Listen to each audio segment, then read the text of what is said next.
Aloha and welcome to Wisdom Dialogues with Hope Johnson, coming to you from Kehena Beach Estates on the beautiful Big Island of Hawaii. Yay! Yay! Thank you so much for joining. So I'm going to pick up from where we were last week. We were doing a lesson last week, and someone asked about spirits possessing them. They were saying that they asked the spirits to leave at night so that they stop possessing them. And he asked me about that. And I said, well, that reminds me of the possession fallacy, which we went over in chapter 2 of A Course in Miracles. We went over that some months ago. And yes, there is nothing that can possess you at all. So when you're saying that, you're asking them to leave, you're first saying that you've been possessed by them in the first place. You've been possessed by these spirits. So here's what possession really means. It means complete identification. That's what it really means. You can't really possess anything. Like in the world, you seem to possess things like maybe you own a house or some jewelry or something. Like maybe you seem to possess a person. You have a partner or something. That's my partner, right? So truly possession is complete identification. You can only possess what you accept as part of yourself. So we went over, it's a section called the real meaning of possession. Okay. So the real meaning of possession is actually identification. Whatever you accept as yourself, though, becomes your experience, even if it's not really identified as yourself. And you can't fully identify with an illusion. That takes defensiveness. That takes constant thinking to keep yourself believing that you do possess that thing. Okay. So you seem to possess fear and conflict. Okay. If you identify with only spirit, then you remember love and peace are yours. That's what you are. Okay. And that you truly do possess, but you don't know you possess it. And not knowing you possess it, I mean, I'm not saying you don't know right now. Maybe you do know right now. Maybe you do know you possess love and truth and peace, right? That lets you know you can extend it. That's what lets you know you can extend it. Knowing that you possess that, knowing you identify with that completely. That's how you know, okay? When you're identified with the ego, though, you don't know that you possess what you truly possess. And you're pretending that you possess something else, like hatred, like I hate something, right? So when you remember love and peace are already yours, you're automatically extending that everywhere. It's nothing for you to give it because you know that you have it and you're not ever going to be depleted of it by giving it. So sharing it and being generous with it is not even something that you have to think about. Okay. So spiritual possession is through inclusion and extension. That means if I possess it, if I possess peace and I possess love, then I'm automatically knowing that's what you are as well. That's the inclusion, right? And I'm automatically extending it, and it's never through some kind of control or trying to own anyone or anything like that, okay? The ego distorted possession is believing something outside of you can be acquired, right? So a special relationship looks like I feel like I'm lacking and you possess what I want, so I want to possess you. All right? So that's the ego's way of possessing. So from the distortion, that's where we tend to want to dominate or control people, or it gets into a lot of different ways possession works with that, just like person thinking a spirit is possessing him, right? But possession is basically saying I'm possessed, so it comes up like that too. It works in a lot of different ways. Like I can possess someone or something, and then someone or something can possess me. A lot of the times people think they're possessed by their addictions, right? They believe that addiction actually has power over them in the first place, and that's just straight believing in the possession fallacy. Were you saying something? Oh, oh, the fan. Okay. Okay. Thank you.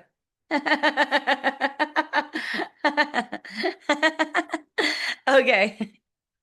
So any of these possession ideas in the ego way depends on this belief that minds are separate. Also depends on, you believing that you're vulnerable, right? And you're like able to be attacked. You're able to attack and be attacked. That's the idea. So special relationships are usually expressing this fallacy, right? We try to possess another's attention, affection, loyalty. It comes up sometimes very subtly too. Like just a hope that they're not mad at you.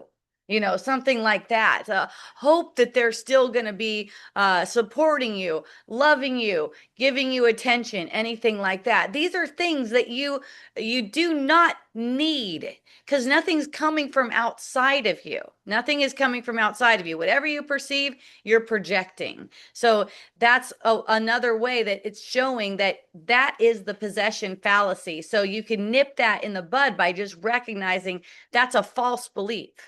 Like any belief that you need anything from anyone, like it's going to hurt you somehow, like if they withdraw their attention, let's say, okay?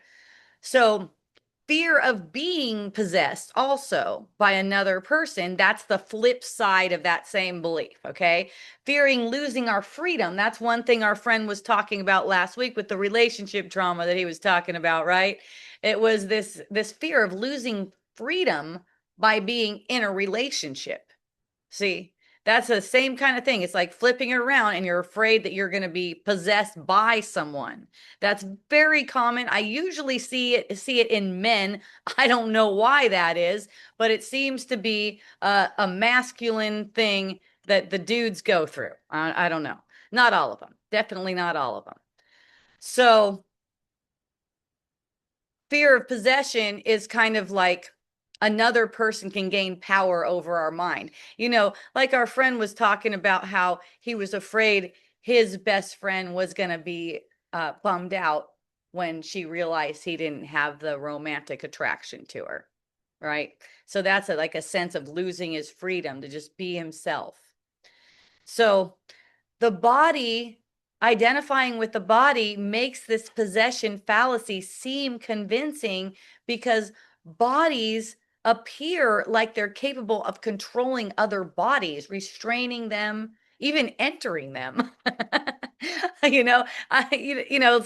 as in the spiritual possession that a friend was talking about last week. Okay, so also, nothing outside the mind can give it peace, and nothing outside the mind can take peace from the mind.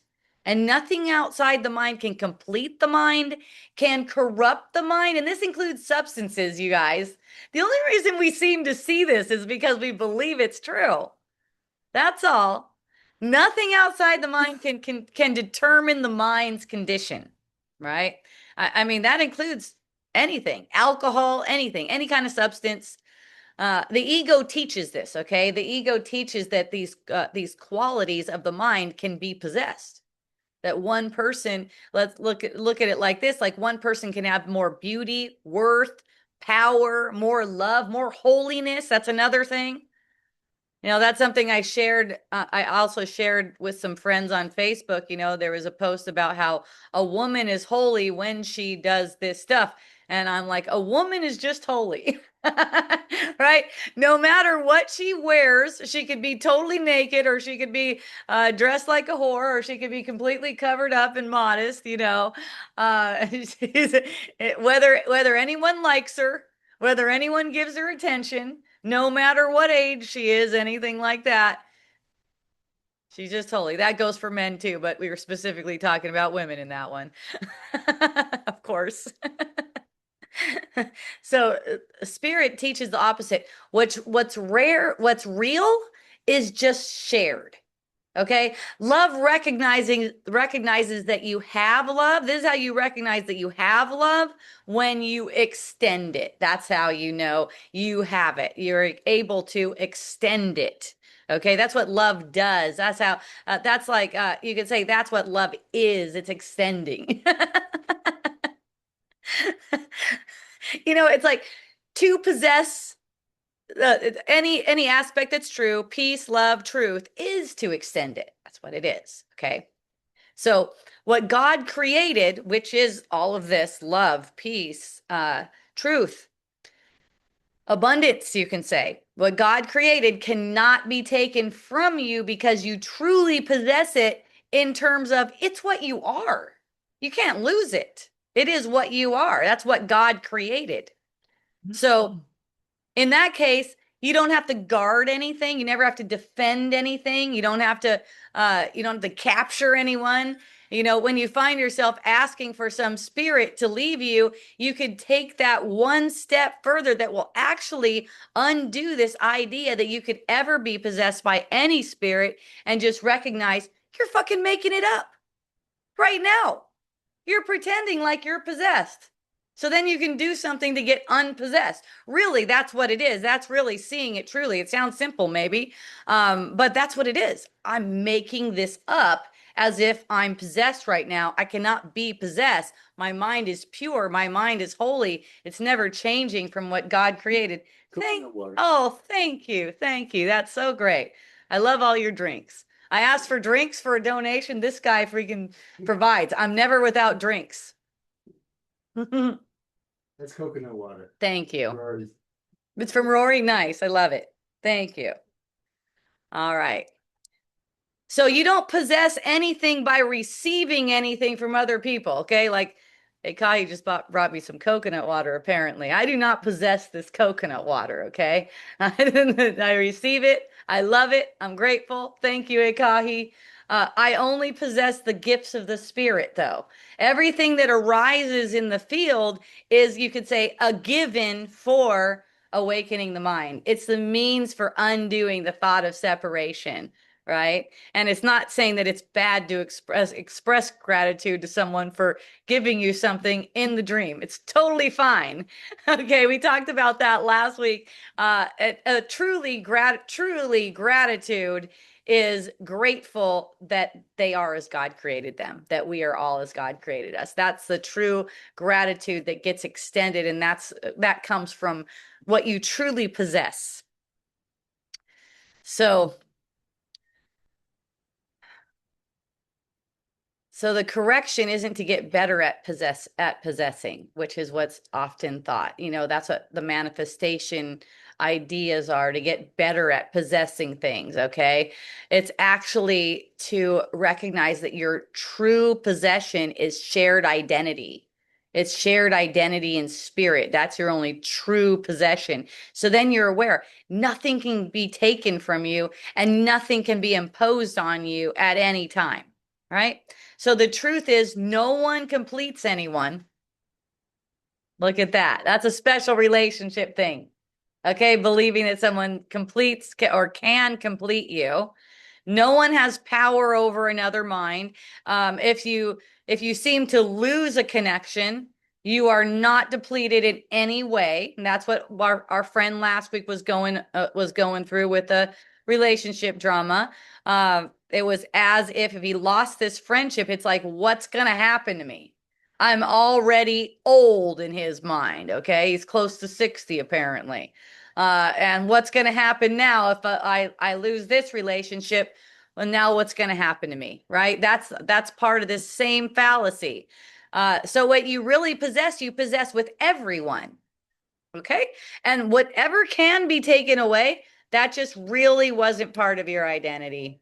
So that was for our friend Durga, who asked me about that possession. Durga and who else? Jeff asked me about the possession fallacy last week. Okay. So another question. I was having a conversation with a friend, and she has a partner who is on a different wavelength than her, apparently. Okay. She gets the sense that she has to do everything to bring in the money. He doesn't bring in the money, and she feels like she's like this woman who's working really hard and needs to actually be resting. Okay. I can relate with that. I've had that kind of experience before. So we had a really fun conversation.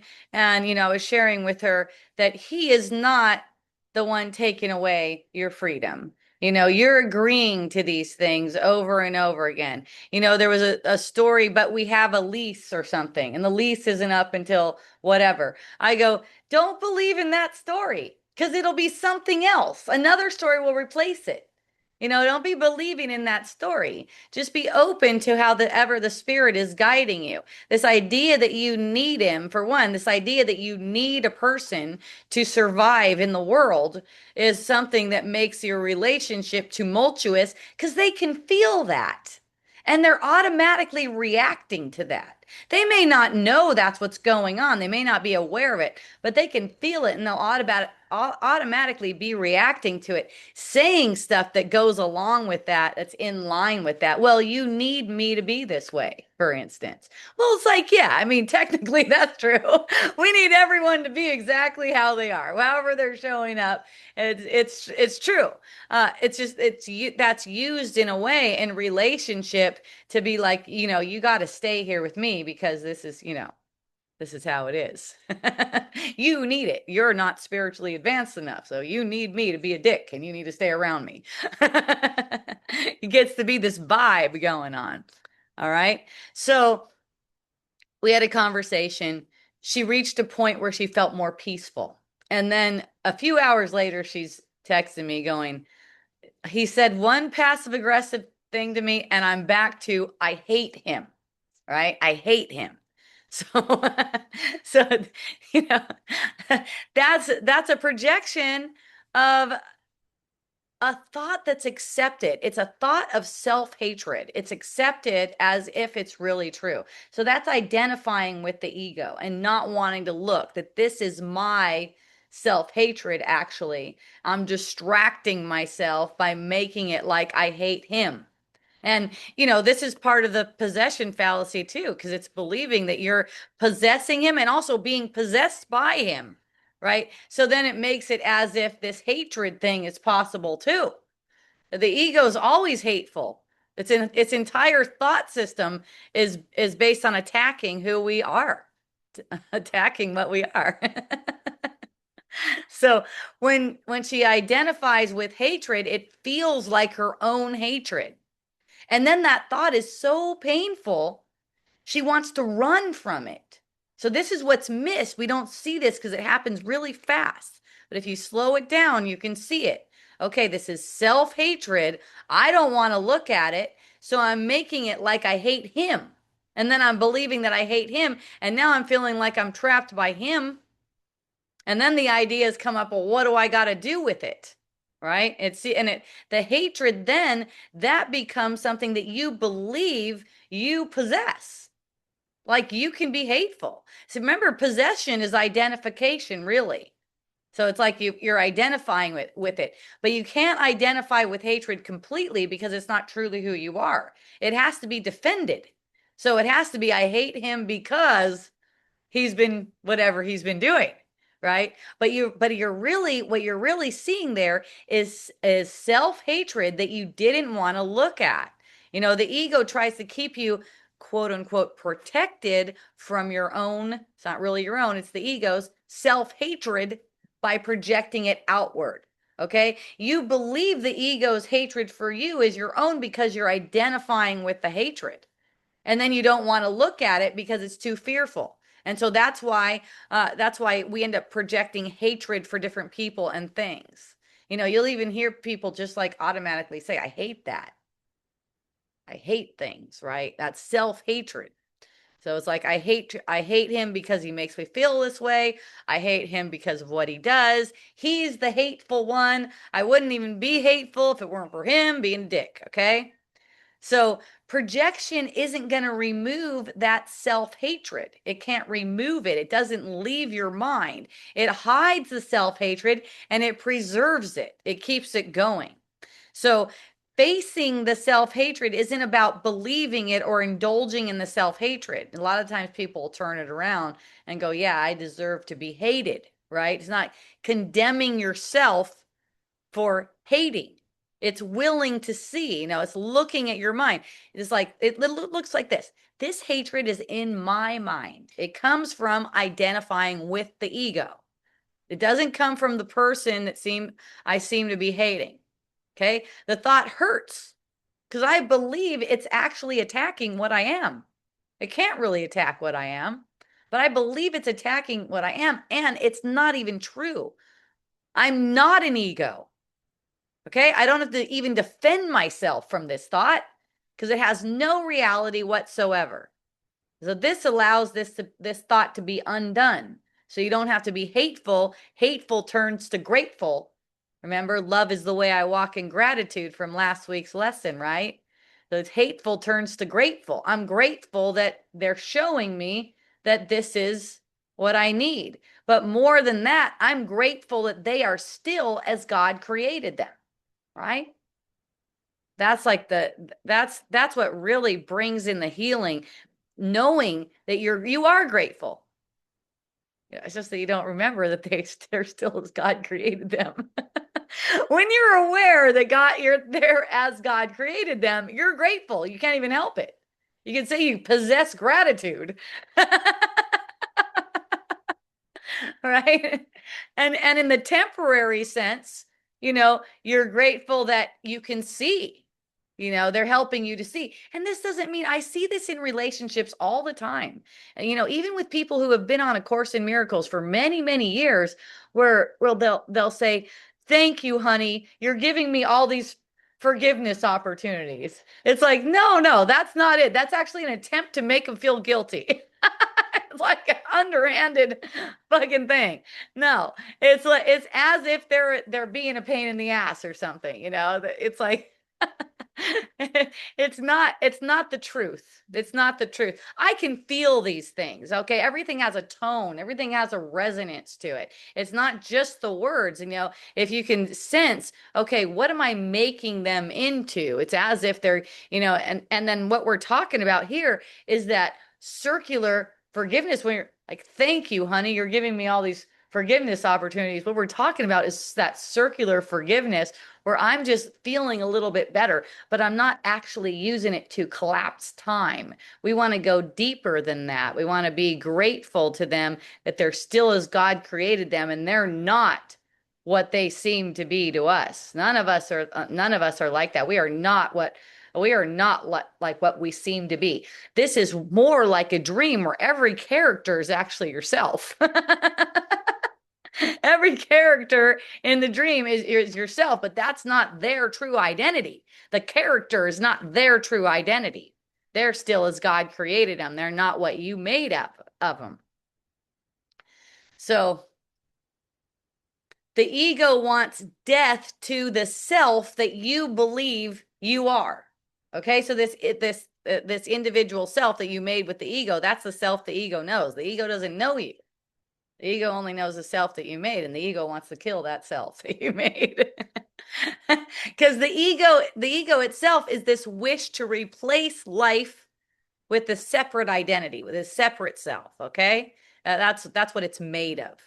So when the thought is brought into awareness, the thought of hatred, self-hatred, is brought into awareness without projecting it. That's the key. Without the projection, you could see that it's false. You could recognize its falsity. And that's what collapses time. So, when you're saying it that way, like, "Thank you for giving me all these forgiveness opportunities," it's not recognizing the falsity of that hateful thought. It's not really recognizing that falsity. Okay. So when the Christ is truly looked on, nothing is going to remain hidden. This hateful thought isn't going to remain hidden. You're just grateful for them, that they're as God created them. You're just totally grateful for them. There's not this idea that they're giving you forgiveness opportunities in that way. Okay. Your forgiveness opportunities are arising from your projection. They aren't coming from the other person. You cannot perceive a person in any way other than how you're projecting them. Okay. So this is the way that the hatred no longer remains hidden. and actually gets undone. All right. So when we accept hatred, ego's hatred, we don't have any hatred. That's not possible for us. Ego's hatred is our hatred. We're, in a sense, possessed by that hatred. Okay? It's not because some outside force did it to us. It wasn't the husband, it wasn't the partner that did it to us, but it's because we identified with a thought that's not ours. It's not our thought. That we hate anything, not our thought. So what's going on is she's not merely noticing hatred, she's actually saying, this hatred is me. It tells me what I feel. It tells me who's guilty. It tells me what must be done. And that's a relief for the ego that you're not looking on it and seeing that it's self-hatred and it's a false thought. Right? But it's not really relief for yourself. It's not really relief for you, because now you feel trapped. You hate this person and you also depend on them to survive. That's the story. I depend on them. And if you're depending on someone to survive in your mind, guess what? You're going to be hating them too. That's how that goes. That's fun. So this is possession through false identification. It's like intolerably painful to believe that you hate yourself. That's why it gets projected.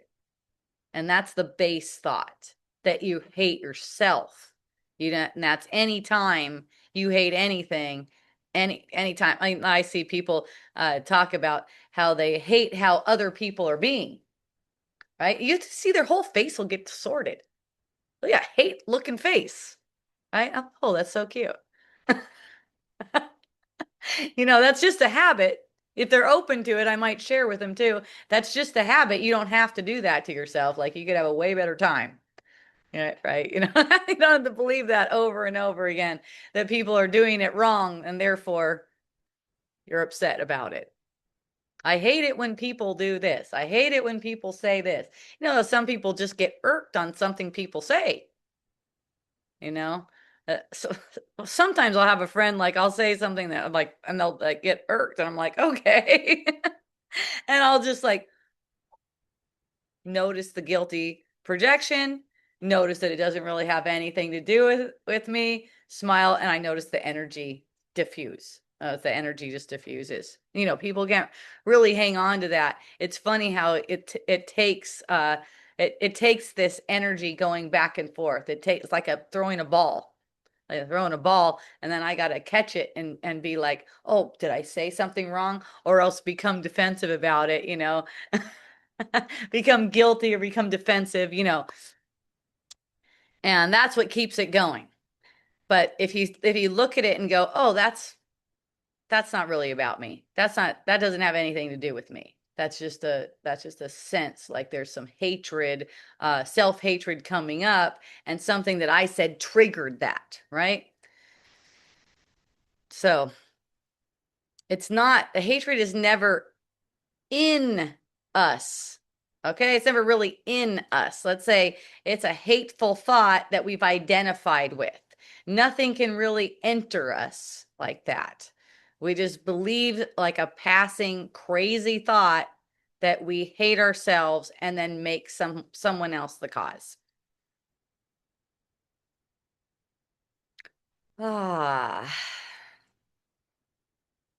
So when you can look at it, I hate him, okay? And go, okay, I'm experiencing hatred right now, but that's not what I am. Okay? I've accepted the ego's thought of hatred as if it's part of myself. I don't even have to try to get rid of it. I can just withdraw that identification right now. It's not in the future, it's just right now. I can withdraw that identification. It's like, oh, that self-hatred, it doesn't mean anything. So the sequence looks like this. And this is a good one. This is a good one to play with, because this comes up for a lot of people, just hating things randomly. Identification first. The ego's hatred, it seems like the ego's hatred is mine, right? Projection, it seems like they're the cause of it. Maybe it's something I did. Maybe I hate my own personality. Someone brought that up last week. Okay. The correction is this thought is just passing through. It doesn't have anything to do with me. Right? Right. Whether it's someone else looking at you like you're doing it wrong and they hate what you just said or something like that, or you hate something, this thought is just passing through. Remember, it's all like characters in the dream. So it's all our own shadow, you could say. So when someone looks at me and they seem to hate what I just said, right? I could look at that. That's just my own shadow. It doesn't really mean that hatred is also not meaningful. Right? It's just something that I made up. We're not able to perceive anything that doesn't come from us. That doesn't mean that it is part of us, though. The ego and ego's thoughts are not part of us. We took on an alien will to see like this. Okay. It never becomes part of us because only the truth remains. We remain as God created us, and that does not change. So facing self-hatred actually undoes it because we stop possessing hatred as part of our identity. We see it as a false idea. Remember, we can't fully accept anything that's not part of us. Once we see it as a false idea, it's not the truth, then we go back to knowing what we truly do possess, the gifts of the Spirit, right? Love, truth, perfect peace, right? What you might call abundance, no lack, lackless. Okay. Thank you for joining. Checking on you guys, see if you have any questions or anything. All right. Okay. So, follow up from last week. My friend left me another couple of recordings on 2 different times. So, last week, I was responding to a friend who had been close friends with a woman for about a year before they became romantically involved. They're spiritual friends, okay?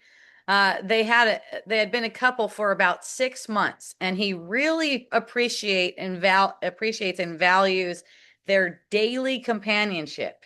Okay, he described her as his best friend. Okay, but he wasn't feeling romantic. He wasn't feeling so romantic and saying, he didn't have the sexual attraction that he wanted to have for a person.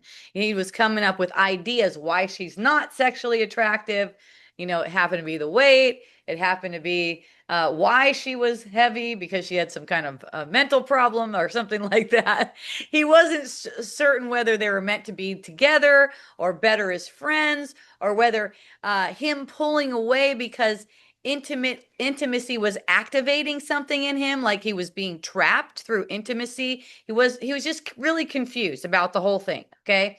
He was also afraid of hurting her, really afraid of losing the friendship too, because he's saying he doesn't meet very many people where he could have this close relationship with, especially as spiritual as he is, and being afraid of being alone. So since that talk, we went over that, and I've had these 2 follow-up recordings. So in the first recording, he was sharing what began surfacing after listening. He listened repeatedly to last week's, okay? He listened repeatedly to it. He said he was squirming a little bit, like getting a view of what was going on. He was seeing his preference for a slender, what he considers an attractive woman, and noticing a deeper belief. The deeper belief that he was noticing: if I don't have this kind of woman, it proves I'm not good enough. So that was really good to surface that deeper belief. It's proving he's not good enough if he doesn't have that, right? So this made the desired woman, this desire for a slender, attractive woman, no longer into a preference. Now it has become evidence of how valuable he is, or how spiritual he is too. So then he started questioning his relationship with sexuality in general. He had experienced celibacy Okay. And he found it was clarifying and energizing for him.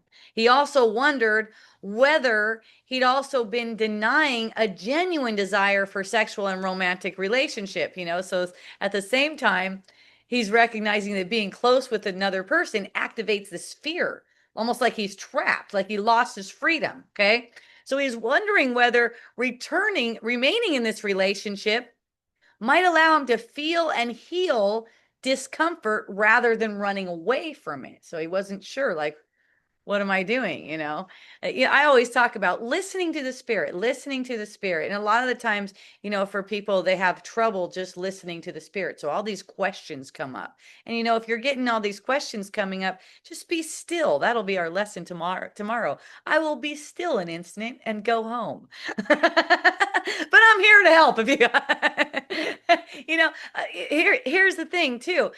Before we're able to really do that, be still and go home, it's not really able, it's more like willing. It's a willingness. It's like we seek for teachers outside of ourselves. It's still really us, and there's nothing wrong with that. So I'm happy to field these kinds of questions too. It's not like you should be further along. You should just be listening to the spirit like I do and don't have to have these stupid fucking questions. It's not like that. These are great. A lot of people do have these kinds of questions along the path, and it's awesome. This confusion, like I'm not sure what to do. I don't hear from the spirit. So he's asking. And really, you're asking yourself. There's no one outside of yourself. So yay. It's fun to join with you like this. So he became willing to have an honest conversation with her. And apparently, what showed up was she's been trying to have this honest conversation with him, actually, because she's going, are you like really in this relationship? Like, what the fuck's going on with you? She probably doesn't say the F word. I don't know. But what's going on with you? So even though he was afraid of losing the relationship, that's what was keeping him from having a conversation with her. Because he's like, man, if this comes up, then what? Then I'm alone again. Before that, I was alone all this time. I didn't have anyone to hang out with. No one seemed to understand me. This person understands me. And this person also is interested in a romantic relationship with him, right? So then he ended up having a conversation, and he shared about how she's been asking him for months whether he's actually invested in this relationship like she is, but he's just avoiding the conversation.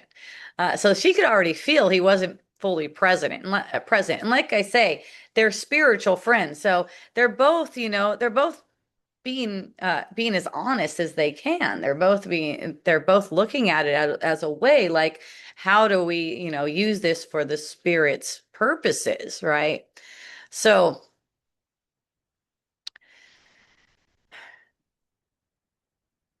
he was hoping that his uncertainty would clear up as he worked on his perception. So yes, he was avoiding talking to her about it, right?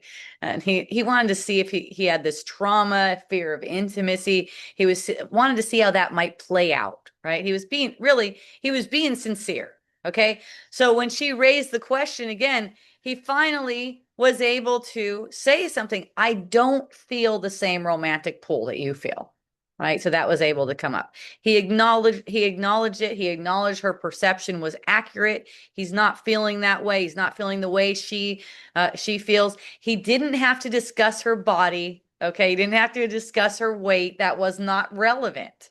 Right. That's one thing that we were going over, because he seemed to think that if she lost 20 or 25 pounds, then he would get attracted to her. Okay. That's not really relevant. It's just like, okay, what is it? What is it for you right now? It's not like how her potential might be. That reminds me of an Orange County thing, like the guys, yeah, you could lose like 5 pounds and I might like you better or something like that. It's fun. But he didn't need to discuss her body at all. So that's awesome, because I'm sure that went way smoother without that. So he just told her what's essentially the truth for him, that he did not feel equally invested in a romantic relationship. That's all you really need to know. You don't need to make up ideas. These are stories, make-believe stories anyways, as to why, the reason why, and to try to get them to be that potential.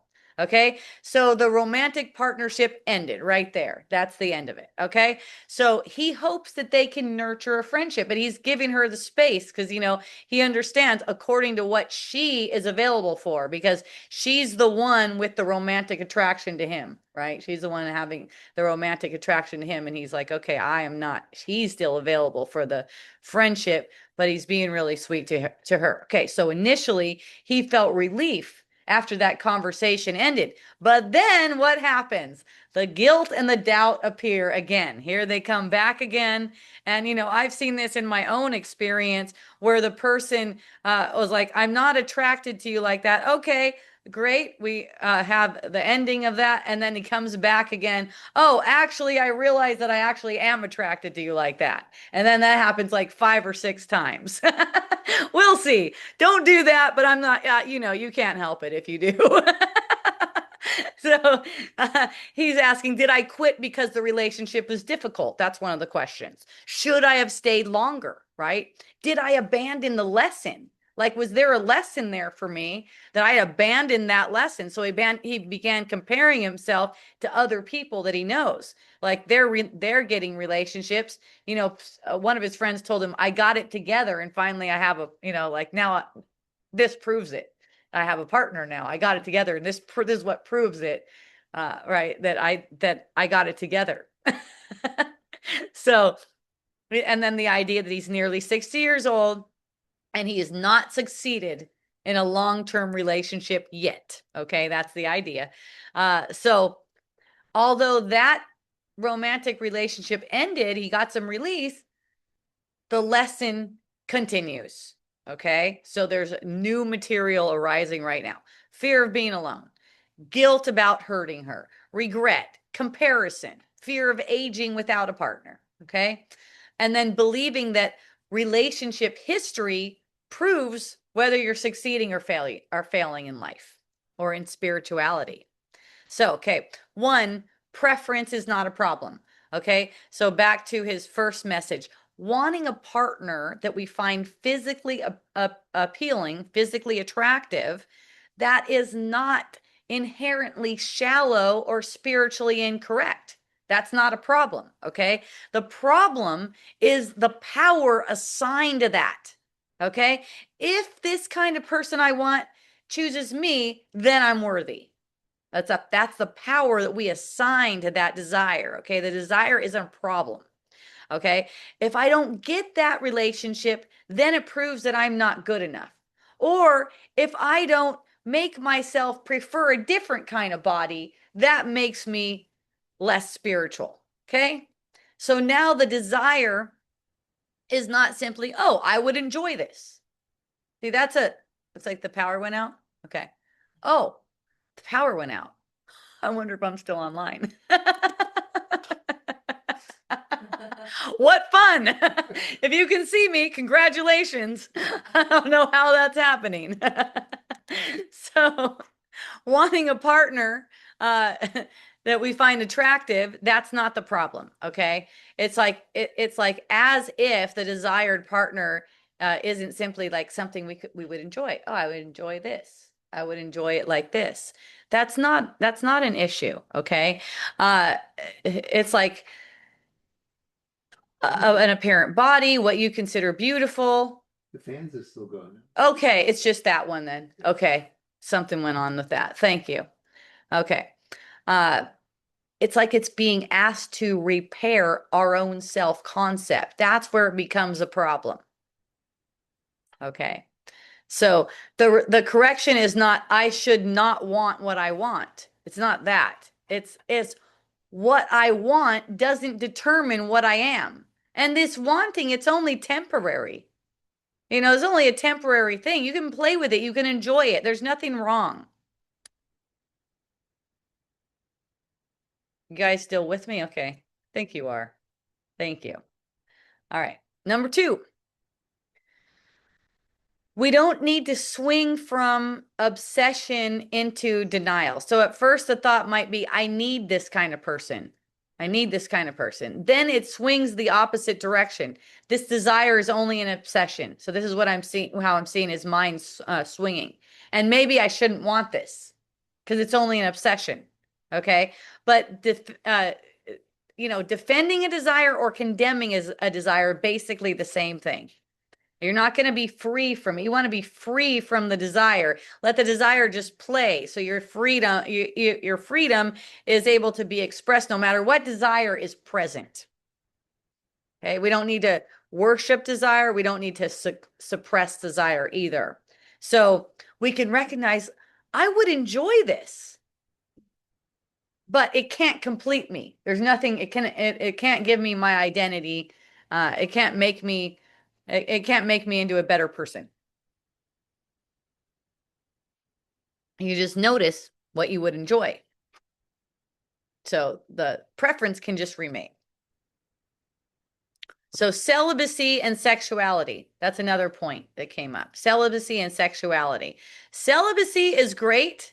It could show more clarity, presence, freedom. There's a time for all this kind of stuff, right? Freedom from this compulsive pursuit, and look at what's guided. I like to say, look at what's guided in the moment. What feels like it is freedom for you. So it may also be a way to suppress a desire. I was talking about attraction, or kind of like a attachment to avoiding things too. Some people think their spirituality is shored up by avoiding things that they seem to want. I seem to want this, so I should avoid it.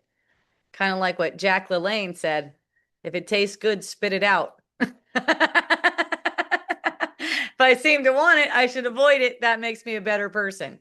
So sexual relationship can be great. It could express tenderness, enjoyment, communication, a certain kind of joining. It's also not to be used to prove that you're desirable, to prove that you're successful or worthy or anything like that. Neither one of these forms tells us what the purpose of the form is, celibacy or sexuality. The question is always, what am I using it for? All right.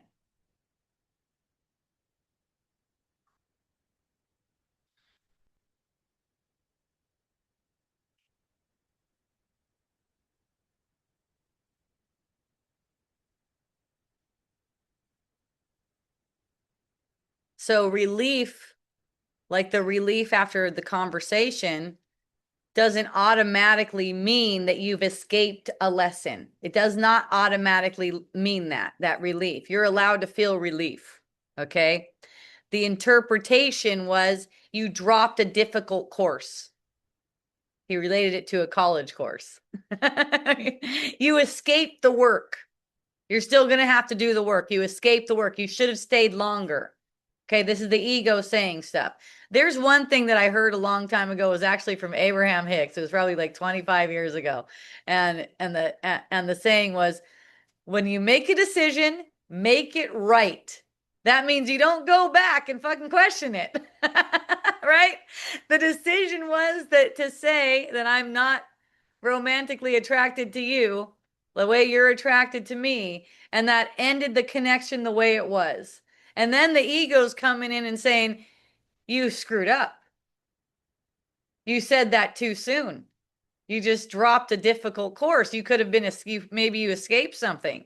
The ego always questions you. Here's the thing, whatever the decision was, I love that. Make it the right decision, especially after the fact. Geez, how are you going to go back and change that thing? You should have stayed longer. And that's the kind of thing that went on in my experience. The person kept on coming back. Maybe that was the wrong thing. Maybe I should still stay, right? And then it was like going back and forth, back and forth, back and forth. So this idea that you escape something, no, it's just, that's perfect as it is right now. These ideas that are coming up are actually the means right now, in the moment they're coming up. There are the means to undoing the thought of separation themselves. They become the lesson right now. That is the lesson. See how the ego is always trying to escape the lesson? It's back there. when right now a thought is coming up. Your lesson was back there. You missed it.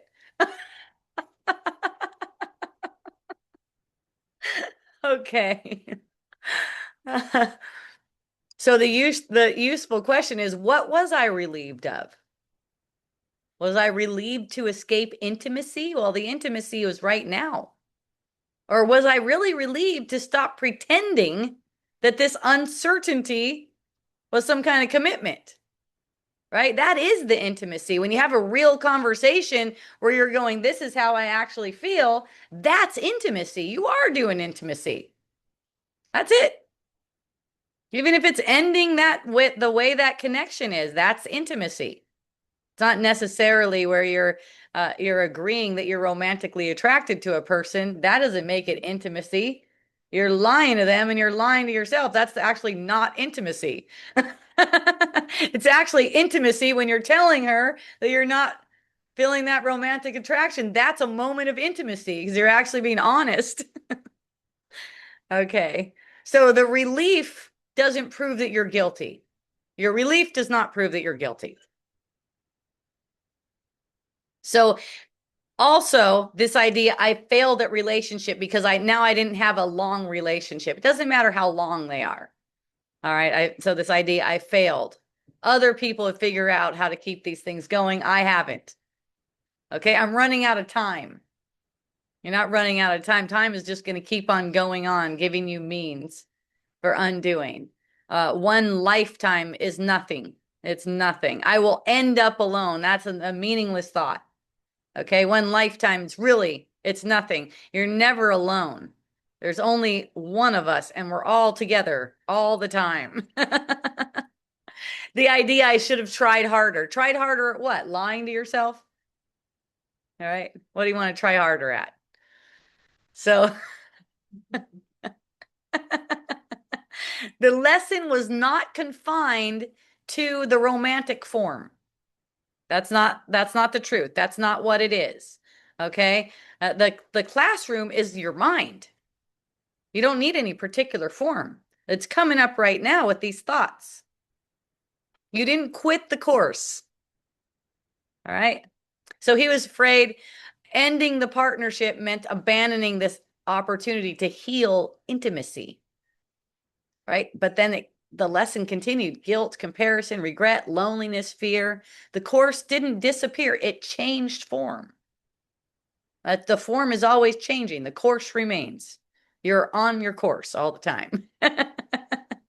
So now you have this opportunity to see your beliefs that the relationship was temporarily protecting you from confronting these beliefs, right? The relationship with her was protecting you from confronting these beliefs that you can't keep a relationship going, that you're lacking intimacy, all these beliefs that are coming up now that it's ended. Notice how you were using that to protect you from those things coming up, from having to face those things. So staying isn't automatically healing, right? I talked about my relationship, and he's heard that too, how I was guided to stay, right? That doesn't mean it's automatically healing. A person can remain in a relationship because of a lot of different reasons. Fear of loneliness, fear of feeling guilty, right? Fear of hurting someone, fear that no one else is going to come along, maybe a fear of not being supported financially, fear that leaving means failure. The family might get pissed at you, right? That was my experience. Like, what are you doing? How could you? My family, his family, they're all like, what the fuck? Friends. So staying isn't automatically the courageous thing to do. And leaving isn't automatically escaping. It's not automatic like that. The form doesn't tell us. It's what teacher we choose. It's what teacher we're choosing. So the honest communication, that was really the greater intimacy, way more than those 6 months of pretending and waiting to see if you're really attracted to her and not having that conversation. Just even admitting uncertainty, right? confirming what she already was perceiving for months and trying to have a conversation like that, allowing her to respond to it, not blaming her body. That's also intimate, right? You go out of intimacy actually when you blame something about the reason why you're not attracted to them. Those reasons are false. Not promising something. It's like there's a false promise sitting there, something that you're not genuinely giving, and risking the loss, risking that loss. That's intimacy. The loss of this sense, like you have someone to hang out with when you are afraid of being alone. That's intimacy. So relationship duration, that is of course not proof of success. He compared himself with people who sustained relationships for decades. And, in his mind, the ego's concluding that they succeeded and he's a failure. He's never done that. So therefore you fail. But that doesn't tell us anything. Duration doesn't tell us anything. Only purpose tells. What purpose? That's your success. What purpose are you giving all of these relationships? And you're in relationship all the time. So a long relationship doesn't prove anything. Short relationship, not proving anything at all. Some long relationships do express love and willingness. Others are just maintained because of fear, dependency, sacrifice, obligation, habit. Right? The ego keeps on placing kind of like a certificate of our worthiness outside of us. If I have the right looking partner, I'm valuable. That's one of them that was coming up for him. If I maintain a long relationship, then I'm successful. Right? So the external measurement's always changing, but the ego's belief is always the same. Something outside of me must prove that I'm enough. Right? So the past is not trapping. The past is not past interpretation, trauma, anything like that. That's not trapping you. A person is definitely not trapping you, but closeness to a person may activate a conclusion that you're forming right now around the past. When someone gets close, I lose my freedom. That's a very common one. What if they want this from me, right? Their needs all of a sudden become your responsibility, right? That's why it feels like that. So this idea that their needs, probably that's why the dudes are doing it. It seems like it's mostly men, right? They're thinking that the woman's need is becoming their responsibility now. Okay. If they get attached, I can't leave. I don't want to hurt a person. If they get disappointed, I've harmed them. So these are all present interpretations, though. They're active right now. Yes. That self-concept Mm-hmm. that we all come make meaning for ourselves and everyone else. Our self-concept is based on our child. Our self-concept is based on our childhood. So it's a child, always been a child, always been a child. Uh-huh. Okay. So the Holy Spirit was teaching me that if you can look at it that way, it helps you not to make it so real. Right? Okay. Because that's the Holy Spirit's job, is to support us in getting that none of this is real. Uh-huh. Yes. And the self-concept is the biggest thing that we think is real, right? Yes. The self-concept, biggest thing we think is real. Right. So yes. How can I support you? This is where the Holy Spirit work with me. Okay. How can I support you in getting that the self-concept is not real? And if you add the dimension of realizing that the ego's always a child. So yes. That example, you're saying men uh-huh. right, have these concerns about women. Uh-huh. Right? Yes. Like this fellow, for example. Yes. Doesn't want to be oppressed, eaten up by a woman, whatever. Yes. Right? He doesn't want to be possessed by a woman. Yes. That's his relationship with his mother. That's what he's saying, right? Because that's his relationship with his mother, right? Right. So you're not actually by trying to deal with it in the present, Uh-huh. you're getting further away from the truth. The course says if you're having trouble with something, you haven't gone back far enough.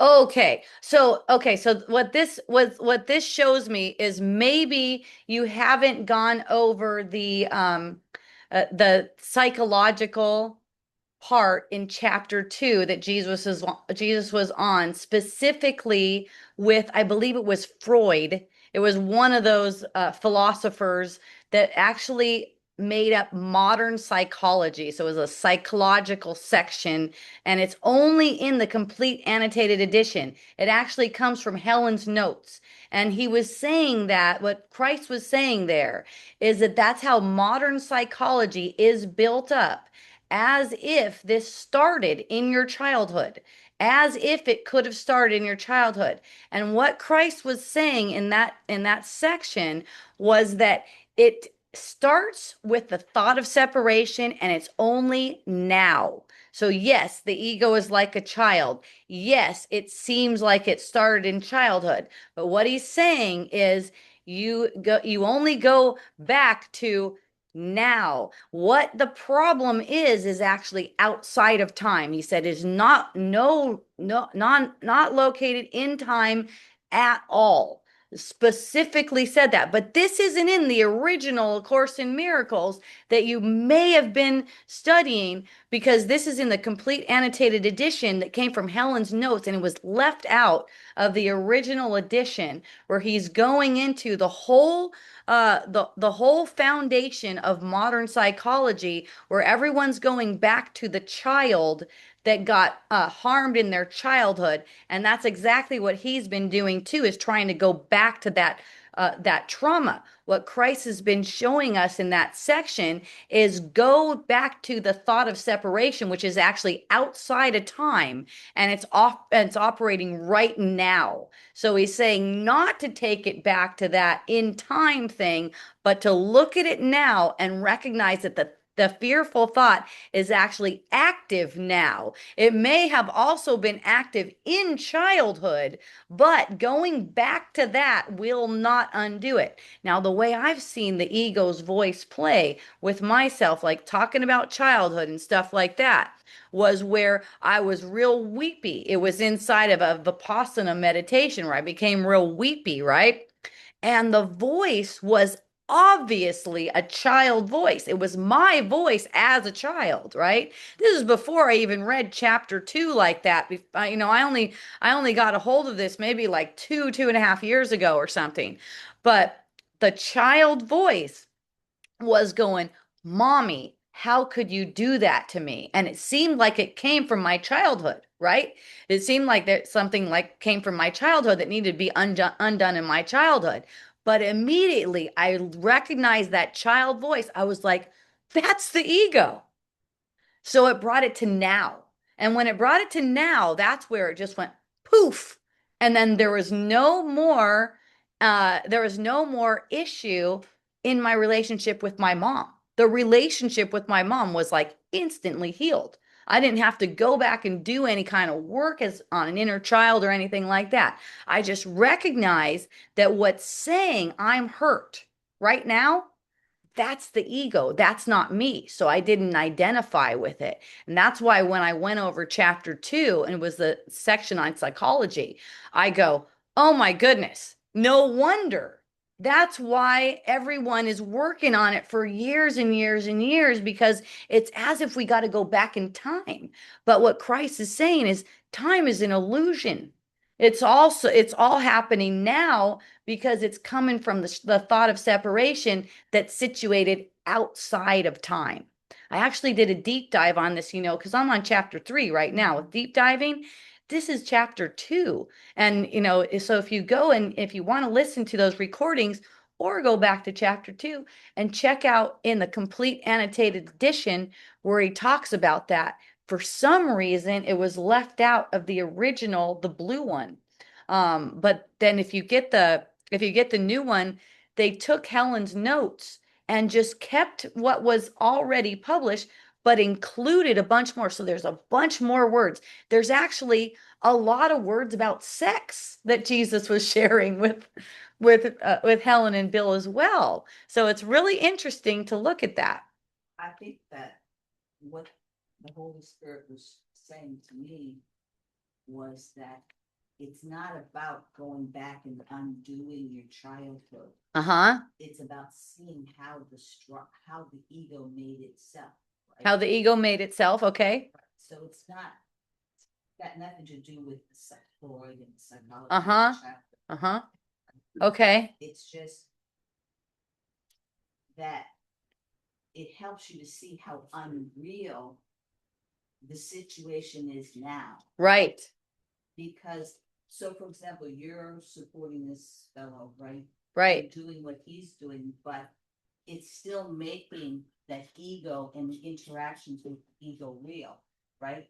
So just like you said, you know, a man is holy, a woman is holy. No, a man's not holy and a woman's not holy because we're not a man or a woman. We're spirit and mind, right? We are spirit. We're not woman. Okay, so she's saying we're not woman or man. So yes, yes, that's right. So it was just a tool. It's all in how you use it. Yes. Right? It was just a tool to get that. Like you said, the characters are not real. Yes. Those aren't your real feelings. Uh-huh. Right. Right. And so it's not about undoing it, right? Yeah. And I'm not saying that you can't get there the way you got there, right? Was you said you instant a different way and it was instantaneously yes. Undone, right? Right. But everyone believes that they are the self-concept, right? Everyone I've met anyway believes they are the self-concept. Or like everyone believes they're the self-concept. It's like you said in your article. Yeah. That you know, it's not about awakening in the dream. There's a difference between awakening in the dream and from the dream. Yes. From the, right. Yes. If you're in the dream and you're going back and forth with these characters, right? The self-concept and belief in the self-concept, right? Then you're in. Okay, thank you. Thank you, Heather. I appreciate you. Okay. Okay. So basically, Heather's talking about trauma and how, there's a pattern. Let's say there's a pattern of trauma. It seems to have started in childhood. Our friend was talking about how in childhood there was something with his mom. Okay, so seeing that it's a pattern, you can see that it's unreal. Basically, you're seeing a pattern. You don't have to go back in time. And that's what Heather was sharing too. It's not like you have to go back in time and try to undo it, try to fix it with your mother or anything like that. It's just a matter of recognizing, okay, this is a pattern I've been playing out. It's as if it's playing out like this. Okay. She also made a point. Yes, a man and a woman, not holy. It's it's really who you are behind all of that. Your holiness. That's all there is to it. There's nothing else about that. There's the idea that we're like men and women in a dream. You could say that all of us, no matter how we present, we are the truth. And whatever is coming up and saying that we're not the truth, or something saying that something originated in time, does not originate in time. It could be helpful to look at, okay, this is a pattern that's been going on in time to see that it's not true, but it actually originates from outside of time so that you can see right now, I don't need to keep on doing this to myself. So when it comes to this correction, okay, about whether I should remain present or withdraw, what's helpful, it's not a matter of I can survive the discomfort. You can survive the discomfort, but closeness doesn't remove your freedom, and another person's feelings don't determine whether you're guilty either. Okay, so honesty in a situation is not abandoning yourself. Honesty is also yeah, honesty. A lot of the times people think, okay, if I'm honest, then I'm abandoning myself because I need to keep the situation going so I could get the lesson. Okay. Your friendship is not going to be guaranteed depending on what is going on. So like if you want to preserve the friendship, that's understandable. There's a thought that you want to preserve a friendship. but the friendship may not return to its former form. It might not. And you got to be okay with that. Let's say you may not feel like you're okay with that, but recognizing that's the intimacy. Like I would not be okay with this and still be honest. Like if you feel like you're not okay with it, you're still going to be honest. She might need space. There might be less contact. Okay. Eventually there might be a friendship again, but there might not be a friendship again. That's okay. So it's like about remaining open without making the friendship another outcome that has to prove something about you. It's like I value you and I expect whatever form or distance is right for you.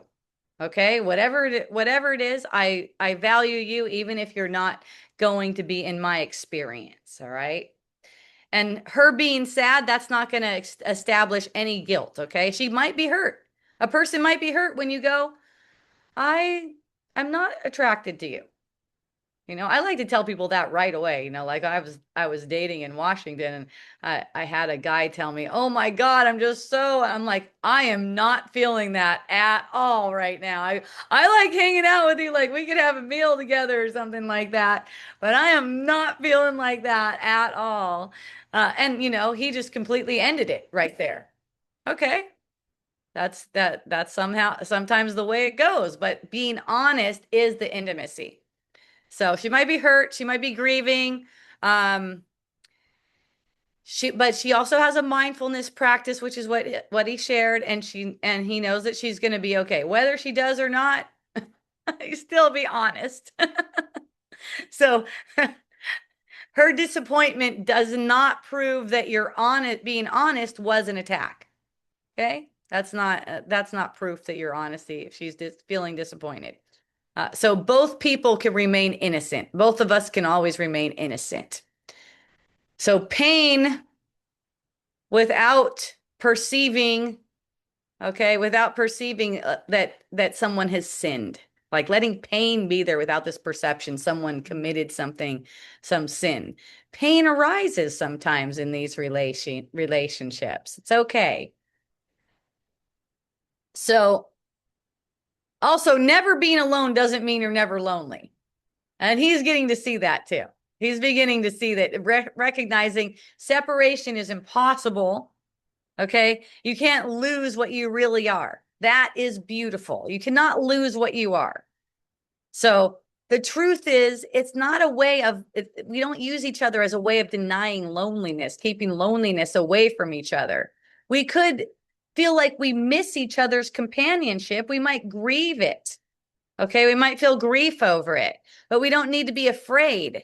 We could feel afraid, but look at all of this stuff, grief, sadness, fear. Look at it at like this. It need not be. It's supported by a thought. It's supported by an unhappy thought. Okay. So the feeling can be allowed without like accepting this conclusion about it. It means something about me. The feeling proves I'm incomplete. So loneliness can show up. Separation is still not true. Look, when loneliness shows up and you sense that you have loneliness, a feeling of loneliness arises, and you recognize that the thoughts that are making the loneliness seem true are not even true. All right. And then it's actually being used to undo this sense of loneliness. That's how it's being used. So a personal distinction about saying, like from my perception, okay? So it brought up this distinction for me. And my friend who's asking these questions knows about my story. There was a long period where I stayed with my husband, right? Because I was receiving really strong guidance. Saying leaving prematurely would mean that I'm not going to get the lessons that I need from this relationship. Okay. And also, I wasn't like always consciously exploring like is this the romantic partnership I want indefinitely? I didn't know too. Like it could have also changed, right? Like to where it felt like I did want it. Okay. I was also enjoying the romantic partnership that we had. I was also, there were definitely aspects of it that were enjoyable to me. I was attracted to him to a certain degree. Okay. There was genuine affection, there was intimacy, there was companionship, there was familiarity with each other, there was love, right? I still hang out with him all the time. Like he's always he's always around me, at least while I'm here. Um, so it's not just like enduring a spiritual assignment like that. It's not just that aspect of it. So the relationship was like a romantic partnership I enjoyed, and it was also a classroom for learning. Okay, that's how they all are meant to be, and that's how they all really are. Even if we don't see it like that, the Holy Spirit's still using it as a classroom. Would you use it as a classroom? That's going to determine how much you're enjoying it actually. Okay. So so the relationship in my sense was both. It was a romantic partnership that I enjoyed, and also it was a classroom. There was also a sense like this may not be okay. I'm open to seeing it differently. I'm open to seeing. And there was instances where it's like, okay, I really feel like I want to go now. And then it was like sitting in that and being still in that. No, it's all things are working out. Not yet, not yet, even if that's going to be the guidance eventually. So it's like being honest and willing to learn through it, but also that doesn't mean you're supposed to endure something that feels like it's exceptionally challenging or you're being dishonest about it. Wow, I really feel like I don't even want to have sex with this person, let's say, right? So it's not necessarily asking whether I want this partner forever. I wasn't sure about that. Came to a point where I wasn't really sure about that. And I wasn't yet free enough to know whether leaving would be guidance or escape. So I just waited for the answer. Okay. The guidance may not have meant though, preserve this forever. It's not like that. It's like it's more like do not leave while you still believe your freedom depends on getting away. That was a big one for me. Like, would I feel like I was free because I got away from this? That's not how freedom is. So, once freedom isn't dependent on leaving, a form changing, or anything like that, then you can see way clearer.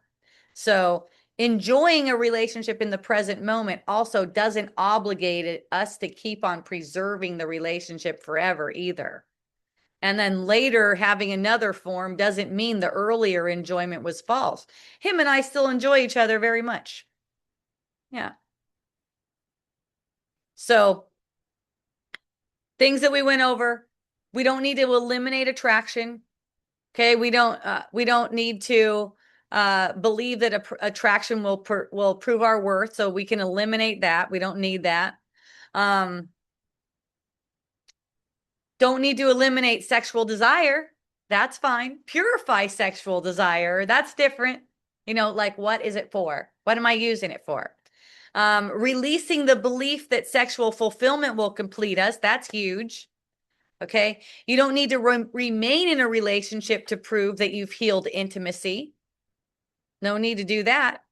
Um, do stop using withdrawal, ambiguity, fantasy, appeasement to avoid honest contact with each other. And don't take another person's disappointment as if it's some kind of proof that you've sinned, proof that you've done it wrong. Stop taking other people's feelings as evidence that you're guilty.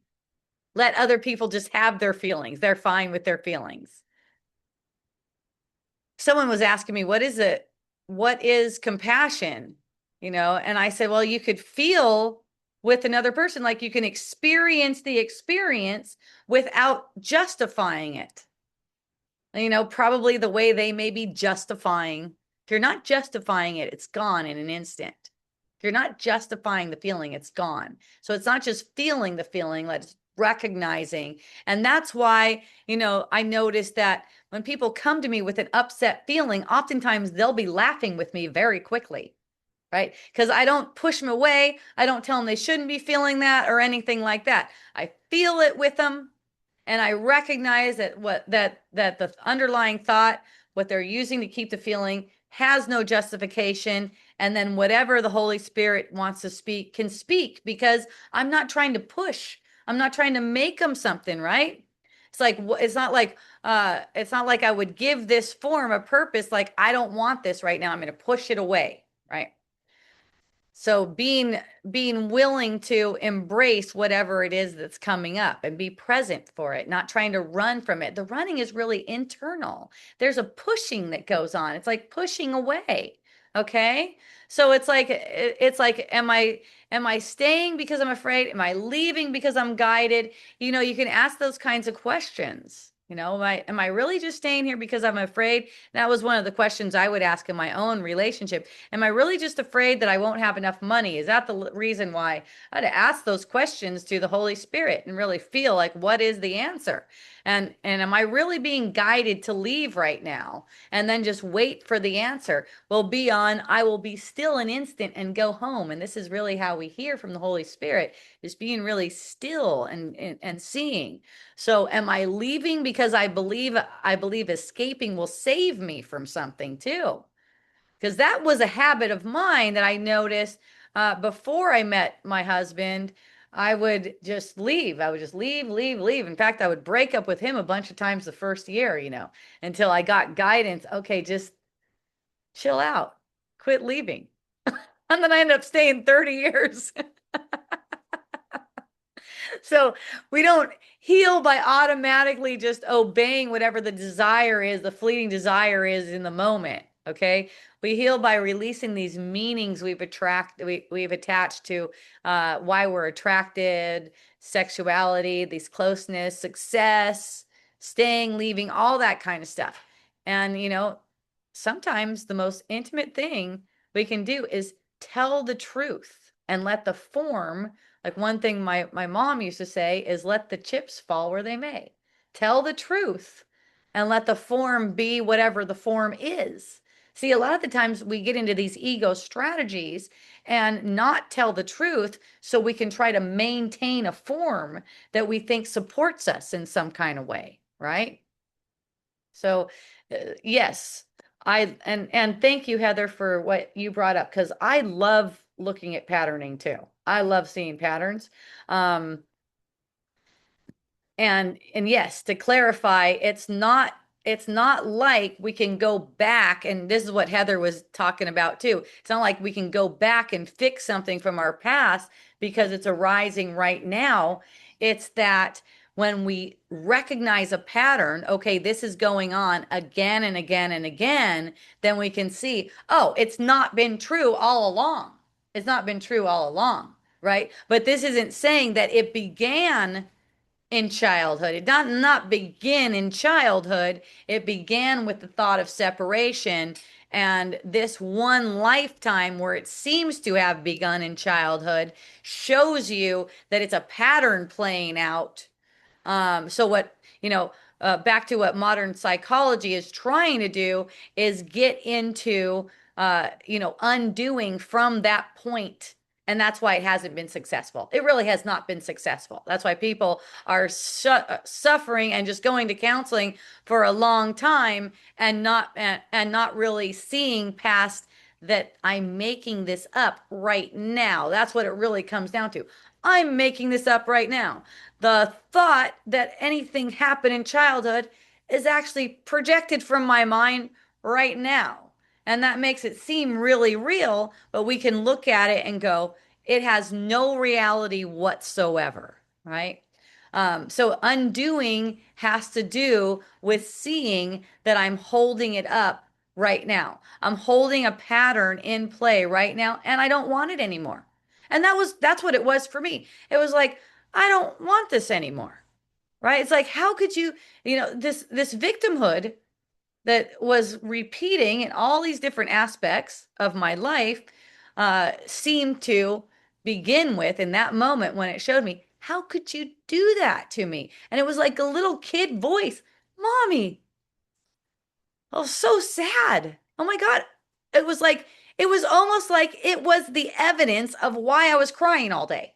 because I started crying in the morning and now it's the middle of the night and I'm still crying and I'm not seeing why I'm crying. I'm in Vipassana meditation, right? So I'm sitting still all this time and I'm not yet seeing why I'm crying. What is the underlying thought? All I know is this sadness is coming up. That can happen when you're silent a lot. And then when it was revealed to me, and I was in that state, I'd been meditating all day. I'd been listening to the Buddhist uh, dissertations that were given, and basically saying that everything is coming from your mind. Even the mosquito bites that were happening. It was August in a tent, in a meditation tent, and apparently it was raining a lot too. Tons of mosquitoes on you. You're asked to not move, to let the mosquitoes bite. The mosquitoes are not eternal. You are eternal. You're going to, for your eternity here. So, so with all this different kind of pain, and recognizing, okay, whatever it is that comes up, it's coming from me. So being in that state and seeing, how could you do this to me? And that, and then immediately going, there's the ego. See, through modern psychology lens, it would be, okay, we got some work to do. Maybe I got to get my mom involved. Maybe she's got to help me with this because it happened in childhood and now it's affecting my life. Now I'm feeling like I mean, I wasn't even going to go to Vipassana meditation. Are you kidding me? I eat meat. They want it to feed you vegetarian food for one thing. I'm like, I don't know if I can survive on vegetarian food. I'm not sure about this. I was constipated the full 10 days, apparently. but, but, my suffering got to be so incredibly painful that all of a sudden the guidance was to go to Vipassana. Don't worry if you can't eat meat. My joke for several months, because people were like, you should try Vipassana for several months, was like, can I sneak bacon in there? Do you think I'll get away with maybe putting some bacon in a plastic bag and then I can just like nibble on that sometimes? but but then the call was really strong because it was affecting all of my relationships. All three of my kids, I had terrible relationships with my kids, terrible relationship with my husband, anyone else, my whole community. It felt like everything was coming down on me. I had to scream to release tension from my body's energy field. I would just have to just start screaming. And this is with like meditating all the time, doing Kundalini yoga, totally being on a spiritual path. By the time I entered Vipassana meditation, I was on day 30 or something like that of A Course in Miracles. And they require that you stop studying anything when you go in there. So I'd stopped it for temporary. I was definitely going back to it. I was into it. But day 30, of course, in Miracles, also my yoga practice with yogic traditions, all of them are saying the same thing, really. To me, nothing says it as clearly as A Course in Miracles. That's why I've been on it all this time, because I haven't seen anything that says it as clearly to me, and especially with the complete annotated edition. That brings it back to being way more about relationship, which was where I noticed I was suffering. It was all relationship. It all had to do with relationship. I couldn't get along with anyone, anywhere for any amount of time. so, so yes, when it was revealed to me that that pattern in this lifetime, that pattern seemed to have begun, and it probably was even before that what I was consciously aware of. But what I was consciously aware of was my mom in my mind allowed me to be abused by my stepdad. So that was the why. Like, how could you do that to me? I was only 5. My voice was like a 5-year-old. Mommy, how could you do that to me? And my relationship with my mom sucked. Anytime I talked to her, I would feel terrible afterwards. I would feel completely like a little kid again. I would just feel just completely devastated after I talked to her. Once I recognized that was the ego's voice, all the other patterns collapsed. Okay. So that then my relationships were different, especially with my mom. That changed instantly. The next time I had a conversation with her, anything she said to me that used to really make it feel like I was just devastated after the conversation, I would just be like, That's so sweet. She cares. That's so sweet. And so over time, I started talking. This is 2014. Over time, I started talking to her different. I started responding different because I was just like, oh, this is so endearing to me. I love her so much. And she started to feel how much I loved her. And she started to see it and go, and go, oh my goodness, Hope, I'm so sorry about how I was when you were a kid. And I'm like, Mom, you didn't really do anything. I'm here now to help you be released from the idea that you did anything to me.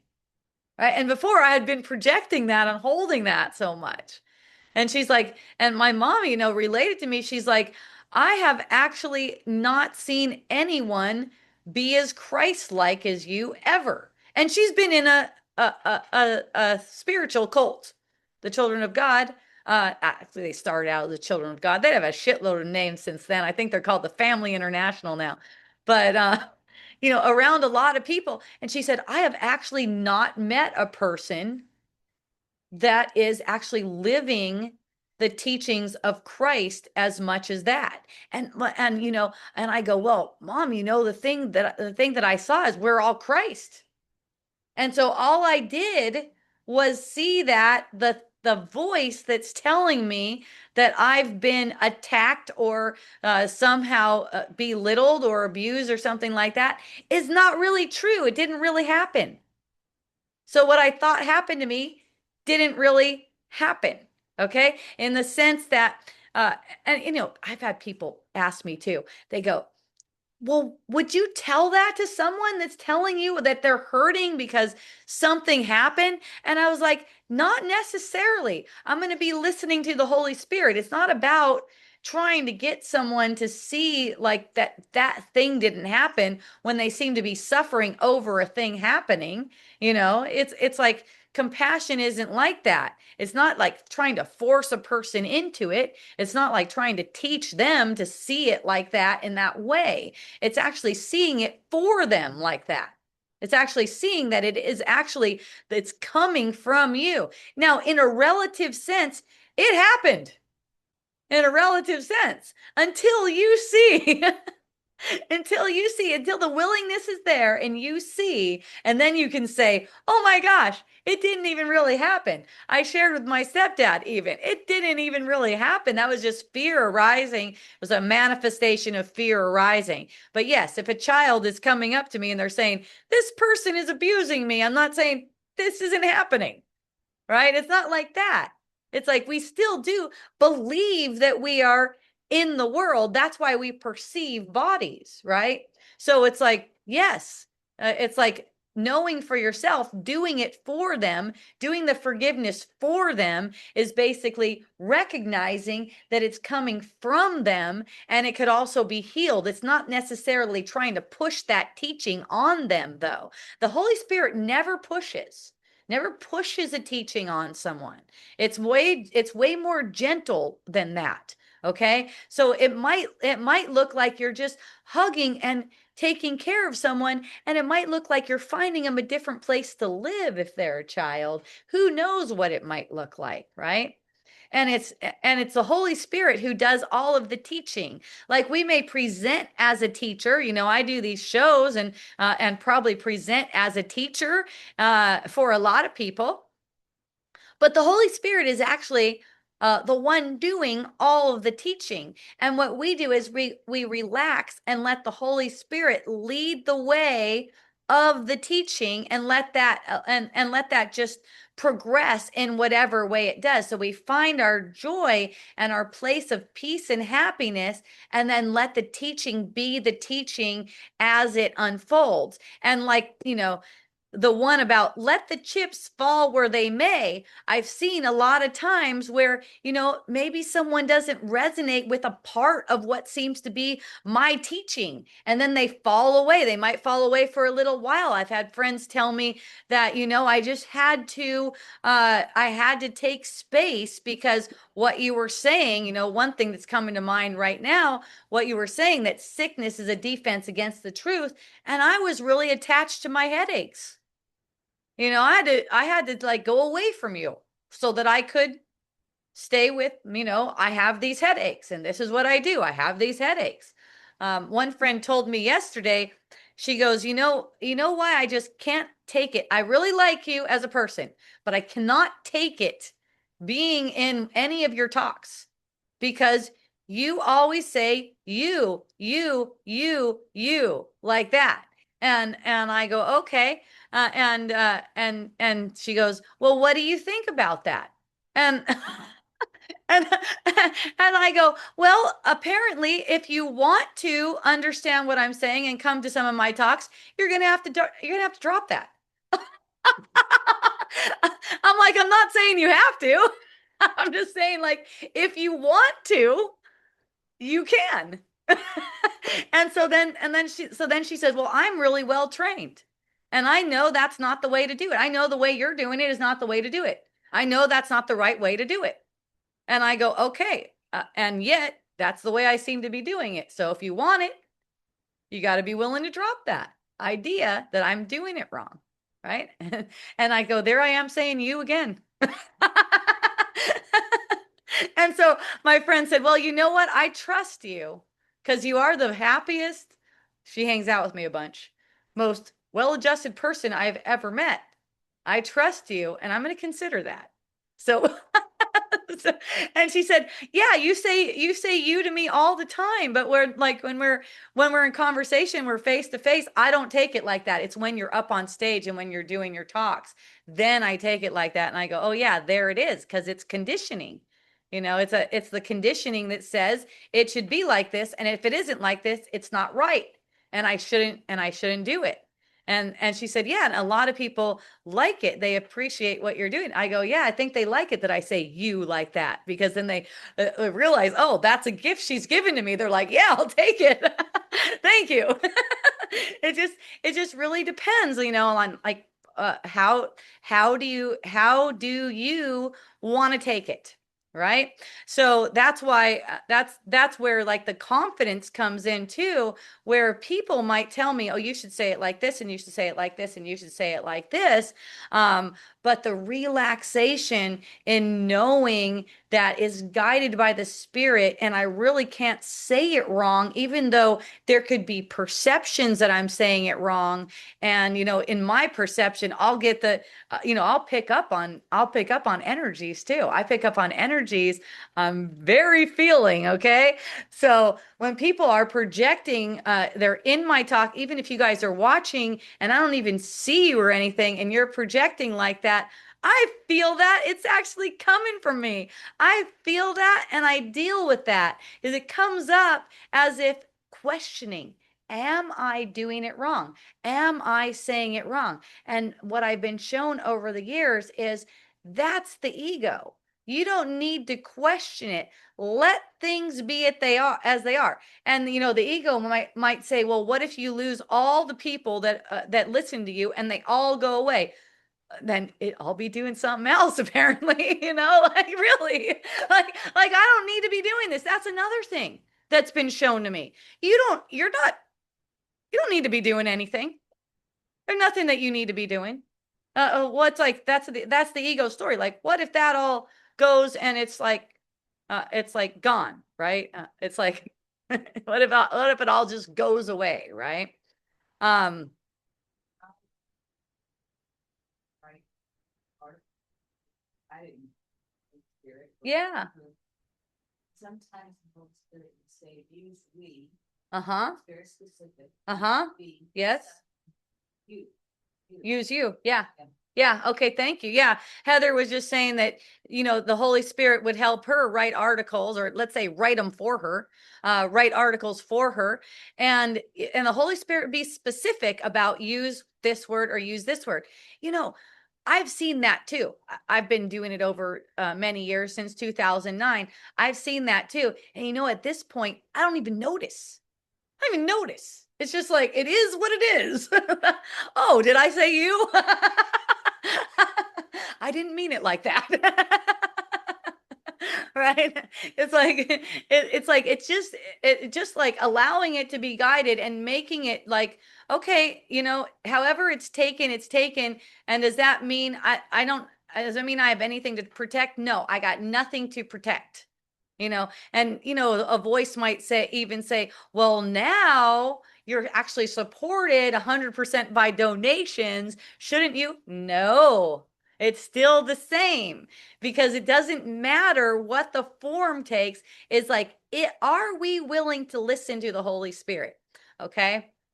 So that was, and Heather brought up a really good point too earlier about, when I was sharing with someone, it was on a comment. I don't know if you saw the comment, but you might not see everything that I put even if you're following me, because I make comments different places.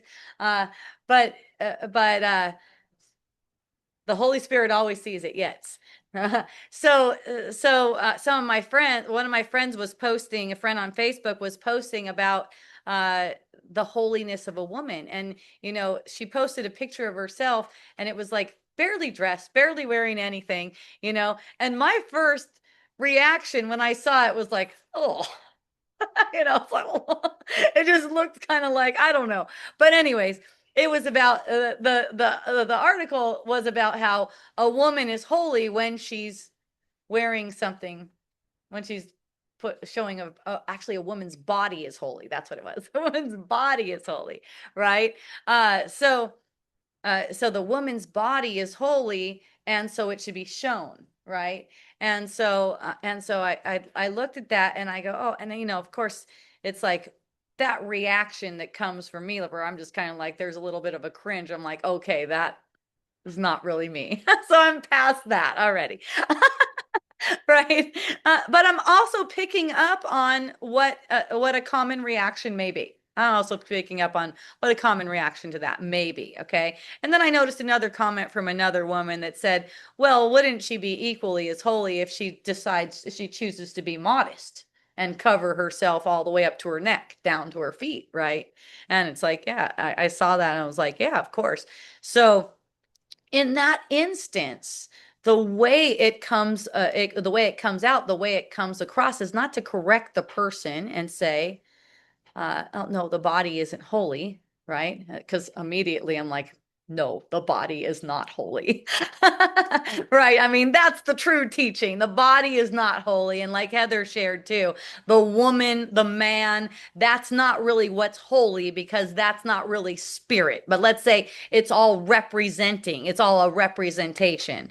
So the way I was guided to say it is, a woman is holy, whether she's wearing something good, something, everything, whether people think this, whether people think that, it's all ways that she is holy. Because in that kind of, what the Holy Spirit showed me too, like in that kind of a forum, let's say, they're not ready for that's what the Holy Spirit was like. Okay, they're focused on the body. Just let them know that no matter what it is. And also the other thing is, there was this thing about fuck the patriarchy trying to make us cover our bodies up, right? So it was as if a woman's less holy if we're not approving of her, right? So also another point is, whether anyone approves, whether anyone's judging her, whatever it is, she's just holy. Okay. Because the spirit that we are is. And that's what it is. Now, when I'm talking with you guys too, of course, it's going to go to, we're not women. We're not men. We're not really those things.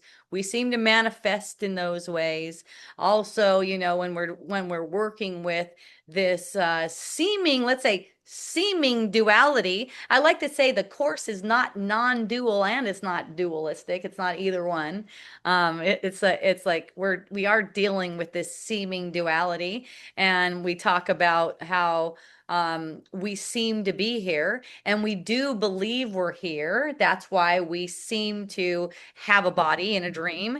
That's because we do believe we are here. So, awakening in the dream is meaning that we're awake to the fact that we're not really here.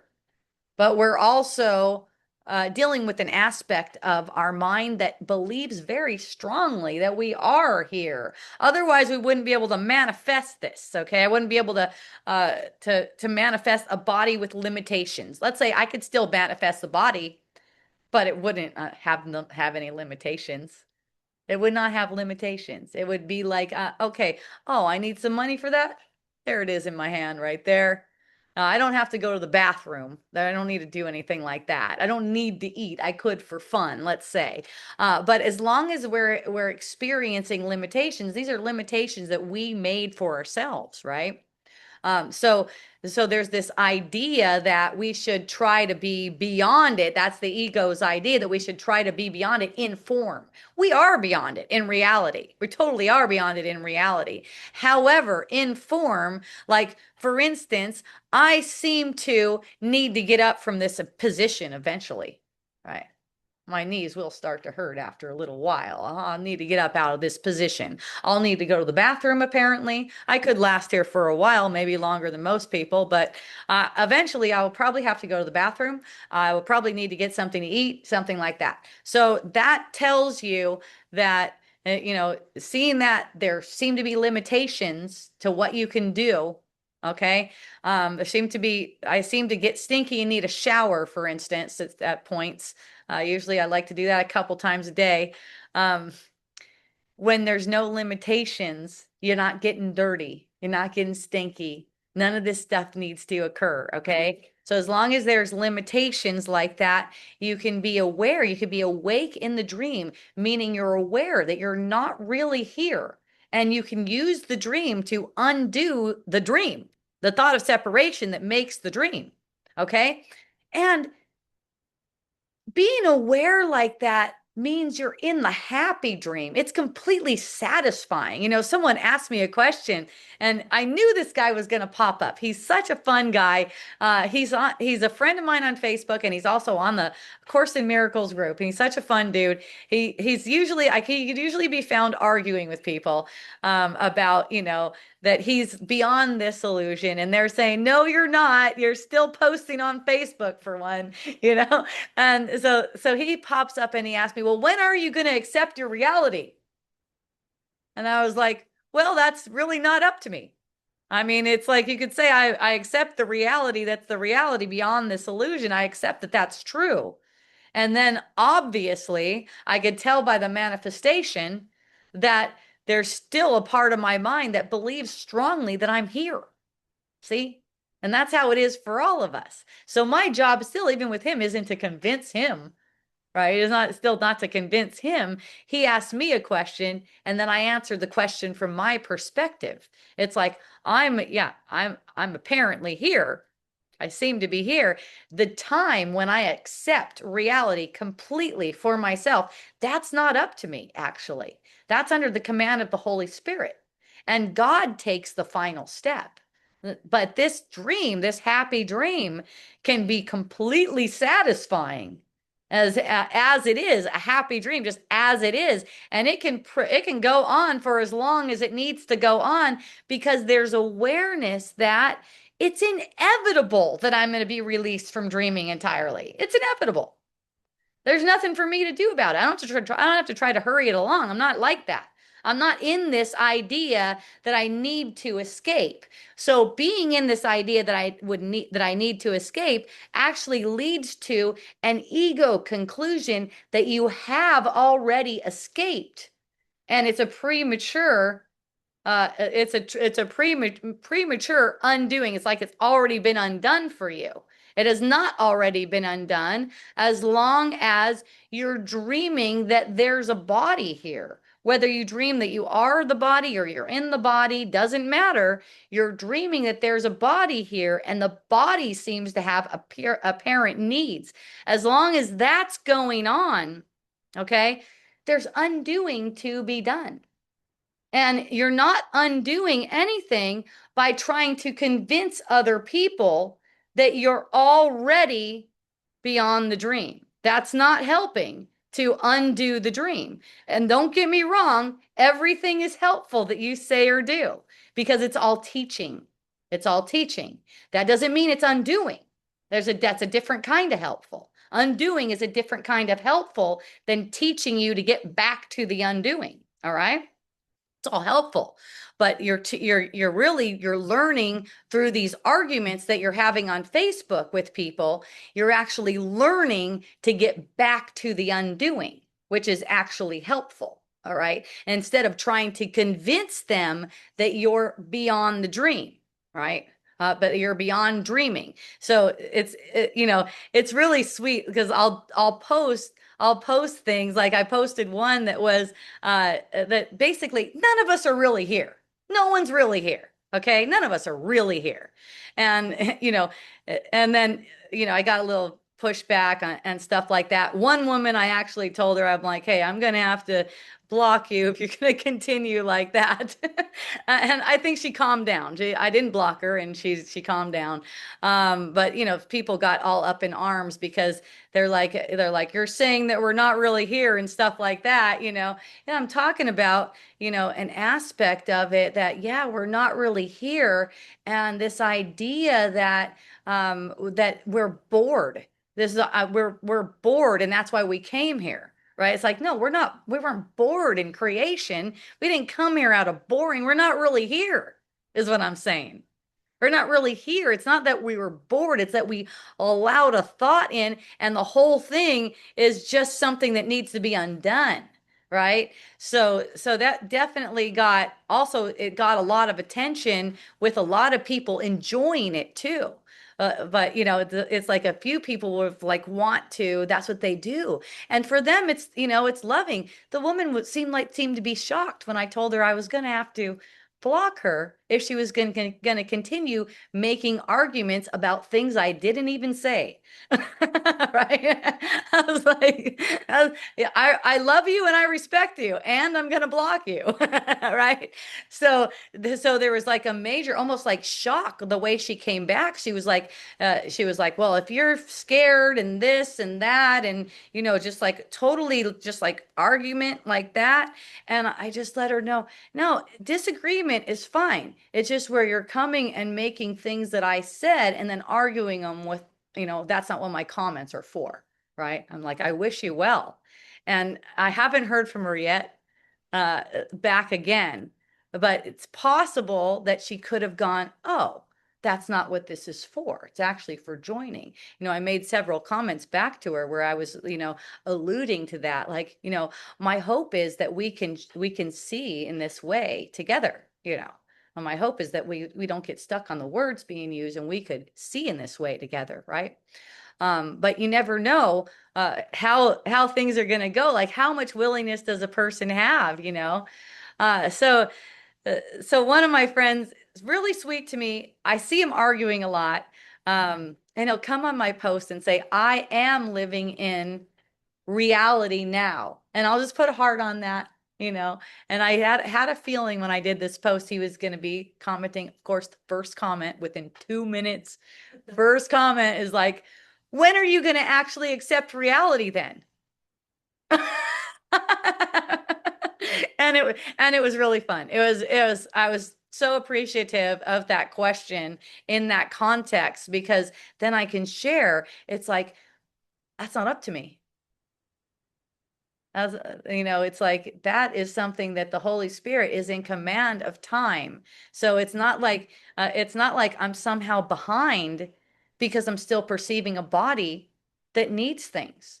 This is not a shameful thing to be perceiving a body that has needs, to be perceiving myself as a woman, to be perceiving as myself as having even certain sexual preferences, let's say, right? It's not a shameful thing. Okay. It's like the holiness that we are remains notwithstanding anything that we seem to perceive that we are. Those things, those things are arising as a means for undoing, kind of like a bridge to get to where we're willing to accept completely that we are the Son of God, completely whole, don't need anything, and then we're not when we're fully not believing that we're here, then we're not perceiving that we're here also. This is not a shameful thing, but to admit, this is another thing, it comes in as intimacy. Intimacy, you could say, with yourself, to admit that I seem to be here because I believe that I'm here. There is a belief that I'm believing that I'm here. And that's why I seem to be here. There would be no way I would be able to perceive myself here if there wasn't a belief that I was here that needs undoing. That's the point. It needs undoing. That's the point that the Holy Spirit is showing us. We are using all of these experiences for undoing. Like even the sense where I got a sense like, ooh, when I saw the person like in a half naked sexual pose and like this body is holy, I'm like, oh, even that's useful for the Holy Spirit, right? To see that this repulsion at a form is actually an effect of believing that you're here. The Holy Spirit isn't repulsed at any form. And see, unless I'm shaming myself or defending myself, I'm not going to see that. I'm not going to see that. There it is right there. There it is. That's one thing that can just be given to the Holy Spirit right now. This isn't the way the Holy Spirit sees. This isn't the way Christ sees. Christ doesn't get repulsed at anything. It just doesn't happen. See? And the way the ego would take it is because I'm repulsed, that person must be wrong. That person must be unholy, actually. Right? And I think a lot of that was the point of the post to like put it in your face. Fuck you, patriarchal assholes. Look at me. I'm naked and I'm all holy. You know? So it's like, thank you. Thank you for doing that. I appreciate that. I love you.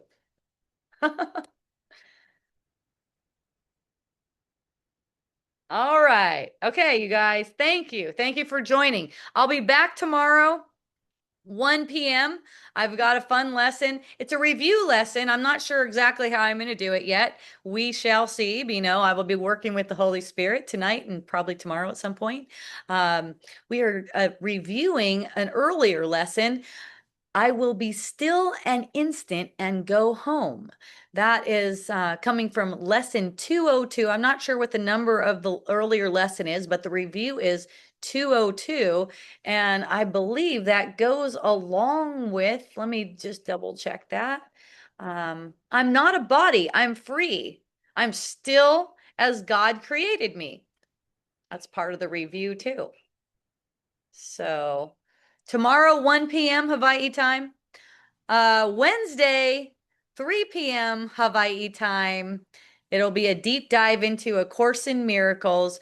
We're into the innocent perception now. And what else?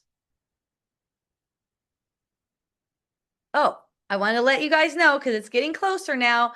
I am going to be stopping these 3 day a week, Monday, Tuesday, Wednesday. Last day will be September 2nd. So we got about a little bit over a month left. Last day will be September 2nd. I don't know how long I'll be on break. I'm sure I'll be back. I definitely love doing the lessons. I say I'm sure I'll be back, but I have a good feeling I'll be back. um, doing these again. Uh, I'm not sure what days, when. Got a feeling I might be doing it at 6:30 in the morning while I'm in Sri Lanka. So it could be 3 p.m. over here. And also it could be nice and cool. Found out that it might be hotter there than it is here. So, so we'll see how that goes. In the meantime, check out hopejohnson.org. You can find me on Facebook. Feel free to friend me over there if you want. You can follow me too, but followers cannot comment on my personal posts. If you want a friend, you can do that. Also, hopejohnson.org, where you can find all kinds of content. And feel free to donate too. This is completely funded off of donations. I really appreciate everyone who's donated, whatever you've donated, whether it's small, anything. every little bit counts. Every little bit helps. Super grateful for you. Minimum I could take on a credit card is $10. If you want to give me your credit card, I could do monthly if you want to donate to me monthly, or you can do it right on my website. Doesn't always work, so that's why I'm saying you could just reach out to me. I actually pay less fees if you go directly through me as well. Also, I accept all kinds of donations, massage. I'm covered on the drinks now. I'm covered on the cleaning now. Thank you, Ikahi. Also, technical help. One of my friends offered me technical help. Thank you. I'm going to be getting back with you. I have something. Now, when I'm asking for technical help, I'm asking, if someone knows what to do already and has a direction for me. I can give someone a direction too. It just takes me a little bit longer to get to that. If you have a direction for me, that's fucking awesome. And you can do it too. Let me know about that. Thank you. It's my joy to share with everyone. So until tomorrow, mahalo, aloha, and a hui ho. Woo! Yay!